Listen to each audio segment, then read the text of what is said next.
Ngikubingelele mbukeli ngiphinde ngomukele kwesimanje sikulethela zindaba ifika ngaso-ke isikhathi ungizwe mchunu-ke laphana-ke ukhulume-ke indaba-ke enkulu njengoba-ke esho laphana-ke ungizwe ukuthi-ke izwe sekubonakala sengathi-ke selihambile kodwa-ke yena-ke uyasho ngempela laphana-ke umacungwane ukuthi-ke izandla noma-ke ithemba-ke uselibeke kuyena laphana-ke uGeneral Nhlanhla Mkhwanazi-ke obukeka-ke ethembisa-ke khona lapha-ke e-South Africa mbukeli-ke izwe-ke ngempela-ke uGeneral Nhlanhla Mkhwanazi-ke usethe walivungamisa-ke abantu-ke balapha eMzansi bami ngeenyawo ngempela-ke bami naye laphana-ke uGeneral Nhlanhla Mkhwanazi bathi-ke ubambe ngakho laphana-ke wenza ngakho laphana-ke endaweni yakhe yokuba lona-ke laphana-ke iphoyisa noma-ke ophethe-ke wona-ke amaphoyisa mbukeli-ke yena-ke laphana-ke uGeneral Nhlanhla Mkhwanazi ngabe uthini-ke mbukeli ngayo-ke le nkulumo yakhe laphana-ke ungizwe mchunu-ke athe ayibeka kule video-ke engizokushiya nayo-ke njengamanje mbukeli-ke ngaphandle kokuthi-ke kushiye-ke nale video-ke bese uya laphana-ke ezathu comment section sizovula mbukeli-ke ukuthi ngabe wena uthini ngalokwe lolu daba lwakhe-ke ungizwe naye-ke laphana-ke uGeneral Nhlanhla Mkhwanazi ngokuthi-ke ungizwe uthi izwe ubona ngathi-ke selivele lahamba mbukeli. Siyabonga. Izwe lihambile, izwe njengamanje lisezandleni zikaGeneral Mkhwanazi. Only two things we should be praying for ukuthi uGeneral Mkhwanazi kungakhulunyelwa naye phansi ngoba njengamanje ugadwe istate vele kungakhulunyelwa naye phansi ukuthi ayindoda asixoxa cha khona uqinisile ngoba ziningi ikhulu engalalanga zithi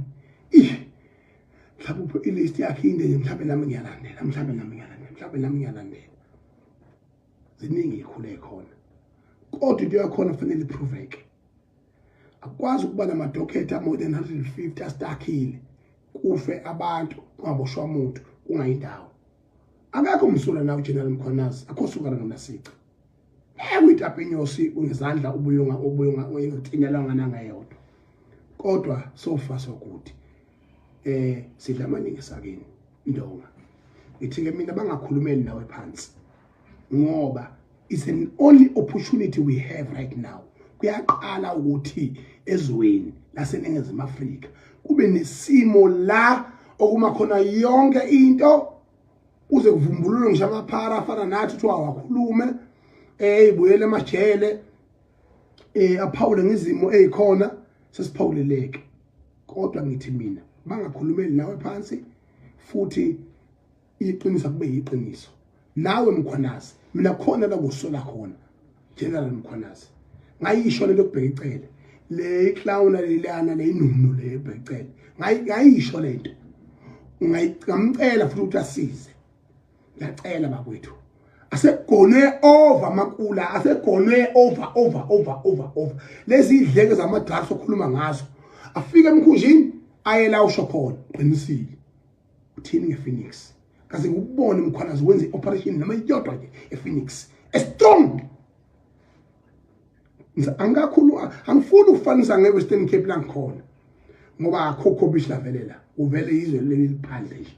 mawusuku national commissioner ke vele uzokwazi ukubhekana naso simo kodwa kwamanje ngithi mina angaze ngibone uba serious ngePhoenix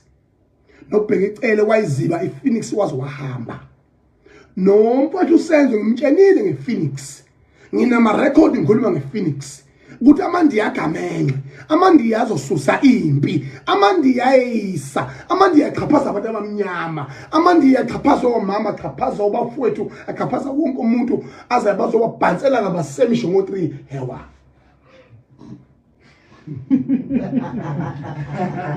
yonke le nto leyo Mkhwanazi mina if ungakhomba mina one of your weakest point that you should be correcting iPhoenix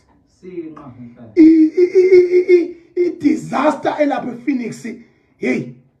kunamathavela avula 24 hours ngufakazi ngiyazi kuphuzwa kuze kuse amathavela nama tops akhona amakula nezwe lawo anezwe lawo nje ayibambile acontrola analento ekuthiwa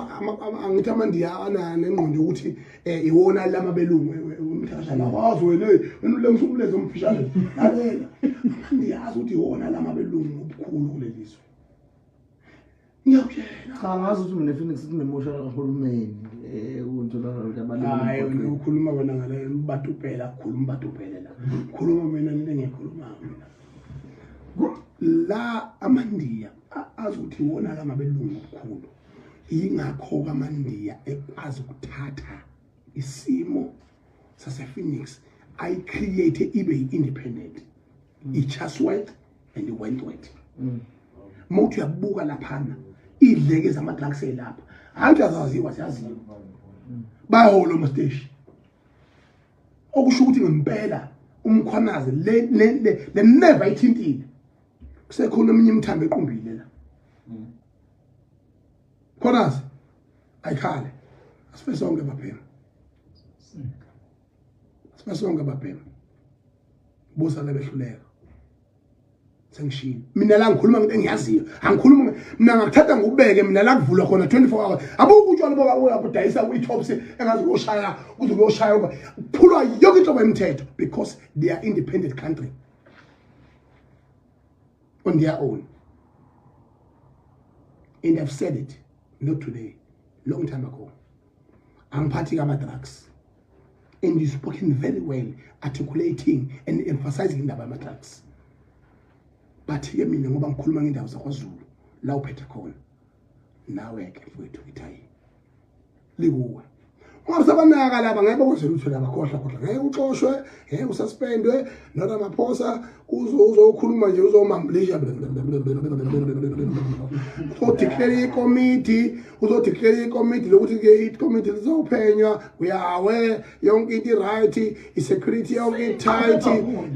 yonke into South Africa nama investors abangesabi futhi sizelwa i-G20 summit ngoNovember